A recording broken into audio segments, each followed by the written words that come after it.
বিজয়ের প্রথম ধাপ অর্জিত হয়েছে।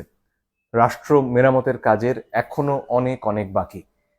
কিন্তু এই সময়ে অতীতে আমরা যে ভুল করেছি সেটা যেন না করি। মুক্তিযুদ্ধের পরে শহীদদের তালিকা আমরা 50 বছরেও করতে পারিনি। আহতদের তালিকা সে তো আরো অনেক দূরের কথা। কিন্তু এই সময় সেটা অসম্ভব নয়। শহীদদের তালিকা করা শুরু হয়েছে, কিন্তু সেখানে ছাত্রদের ব্যাপারে যতটা বিস্তারিত এসেছে, তার পাশাপাশি সাধারণ মানুষ, একেবারে গরিব মানুষ যারা ছাত্রদের পাশে কাঁধে কাঁধ মিলিয়ে নেমে এসেছিলেন, তাদের কথা আমরা মনে রাখতে কতটুকু পেরেছি সে প্রশ্ন হয়তো আছে। কিন্তু দেরি হয়ে যায়নি এখনো। আমাদের খুব দ্রুত প্রয়োজন যারা শহীদ হয়েছেন, এমন অনেক মানুষ আছেন যাদের সাথে হয়তো ছাত্রদের সরাসরি যোগাযোগ নেই, একেবারে আলাদাভাবে স্রেফ ছাত্রদের মৃত্যু দেখে অনুপ্রাণিত হয়ে তারা লড়াই করতে নেমে এসেছেন মাঠে। এদের কথা মনে রাখতে হবে, এদের কথা ভুলে গেলে চলবে না। এদের মধ্যে রিকশাওয়ালা রয়েছেন, সাধারণ শ্রমিক রয়েছেন, যারা ভ্যানে সবজি বিক্রি করতেন তারা রয়েছেন। এরা বস্তিতে থাকেন, এদের সবার কাছে ইন্টারনেটওয়ালা মোবাইল ফোন, স্মার্টফোন নেই।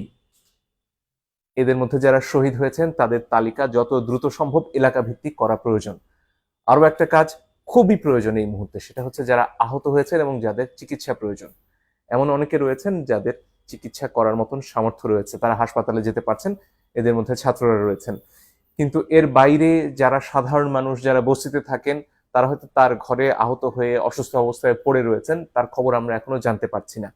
আমি আহ্বান জানাচ্ছি যারা ছাত্ররা এই আন্দোলনের নেতৃত্ব দিয়েছেন, যারা অত্যন্ত চমৎকারভাবে এখনো অনেক জায়গাতে ট্রাফিক সামলাচ্ছেন, ঢাকা আজকে একটা সুশৃঙ্খল শহর, তাদেরকে আহ্বান জানাবো, আপনাদের আরো কাজ রয়ে গেছে। এই আহতদের খুঁজে বের করতে হবে, তাদের পাশে দাঁড়াতে হবে। তবে এই কাজ শুধু আমাদের ছাত্রছাত্রীদের নয়, এই কাজ এলাকার সবার। আপনার এলাকায় বস্তিগুলোতে গিয়ে দেখতে হবে সেখানে কারা আহত রয়েছেন, তাদের কি সাহায্যের প্রয়োজন।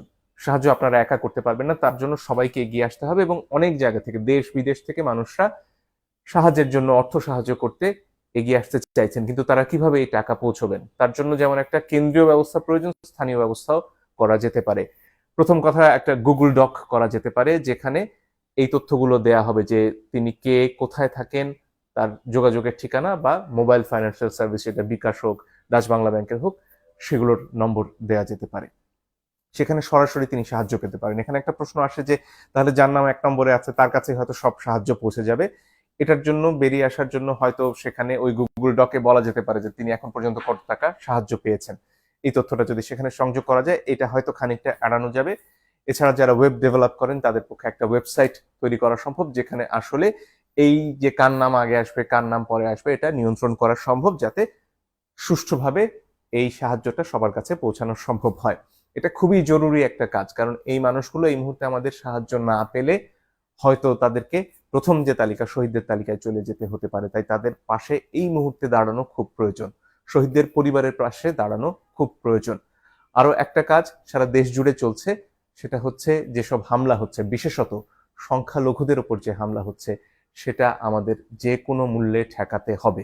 ছাত্রছাত্রীরা এই হামলা করছে না, যারা এই যে জনগণ যারা এতদিন গুলি উপেক্ষা করে রাস্তায় নেমেছেন, তারা এই হামলা করতে পারেন না। যারা করছেন তারা এই আন্দোলনের কেউ নন, তাদেরকে প্রতিহত করতে হবে। সবাইকে এগিয়ে আসতে হবে এই আন্দোলনে। যেমন একজন মুসলমান ছিলেন, তেমনি হিন্দুরাও ছিলেন, তেমনি বৌদ্ধরা ছিলেন, তেমনি সমতলের মানুষ ছিলেন, তেমনি পাহাড়ের মানুষ ছিলেন, আদিবাসীরা ছিলেন। সবাই মিলে নতুন বাংলাদেশ করতে হলে সবাইকে সুরক্ষা দেওয়ার চেষ্টা আজ থেকেই করতে হবে। ডক্টর মোহাম্মদ ইউনূস দায়িত্ব গ্রহণে সম্মতি জানিয়েছেন, সরকারের তরফ থেকেও কালকে রাতে সেটা জানানো হয়েছে। সমন্বয়কদের মধ্যে অন্যতম নাহিদও সে কথা জানিয়েছেন। কিন্তু এর বাইরে সরকার গঠন এখনো খানিকটা সময় নিচ্ছে, হয়তো 24 ঘন্টার মধ্যে হয়ে যাবে। এই অল্প সময়টুকু আমাদের শান্তি শৃঙ্খলা রক্ষা করার জন্য সর্বোচ্চ চেষ্টা করতে হবে।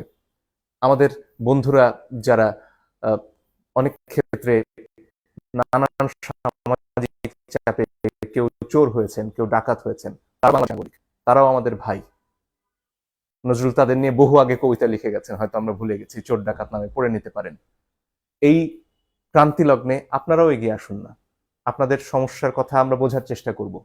আর যাতে এই সমাজে কাউকে ডাকাত না হতে হয়, চোর না হতে হয়, কাউকে যাতে বারাঙ্গনা পল্লীতে কষ্টের জীবন বেছে নিতে না হয়, সে চেষ্টা নিশ্চয়ই নতুন সমাজ করবে। আজকে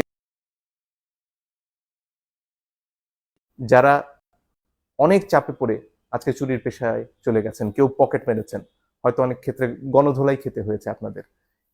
এই সমস্যাগুলো থেকে যাতে সবাইকে এক জায়গায় নিয়ে আসা যায় সে চেষ্টাও আমরা করতে চাই। আমার বিশ্বাস আমাদের তরুণরা সব পারবে, কারণ আমাদের সে বুদ্ধিই ছিল না, আমরা পৃথিবী দেখে বড় হইনি। আমাদের তরুণরা আজকে এমন এক সব পেশার কথা বলে যেগুলো আমরা বুড়োরা বুঝতেই পারি না। অনেকক্ষণ ধরে বুঝতে হয় বাবা তুমি কি কাজ করো, এবং তারা ঘরে বসে বৈদেশিক মুদ্রা আয় করে। ফলে এই তারুণ্য সব পারবে বলেই আমি বিশ্বাস করি, কিন্তু তাদের পাশে দাঁড়াতে হবে আমাদের সবাইকে। অনেক ধন্যবাদ।